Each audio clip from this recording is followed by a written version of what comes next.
বাংলাদেশের শস্য ভান্ডার বলে খ্যাত ছিল এই বরিশাল জেলা। এই বরিশাল জেলা ধান নদী খাল সবাই বলে এই তিনে বরিশাল।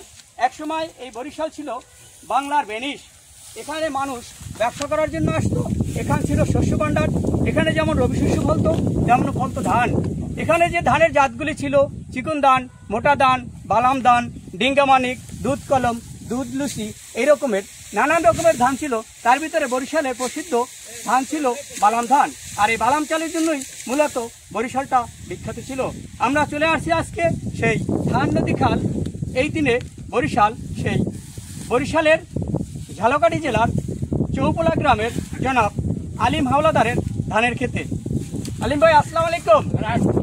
আলিম ভাই ভালো আছেন?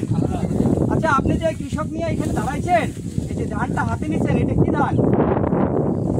এটা ব্র্যাক থেকে ডামা দেওয়া ছিল, ব্র্যাকের ডামা দেওয়া ধান, ওই যেটা 005 দিছিলাম।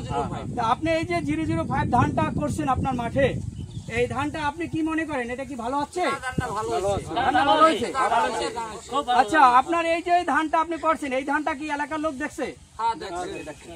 আপনি কি মনে করেন আগামী বছর যদি ব্র্যাক এই ধানটা এই এলাকায় চাষীদের জন্য দেয় তাহলে কি ভালো হবে?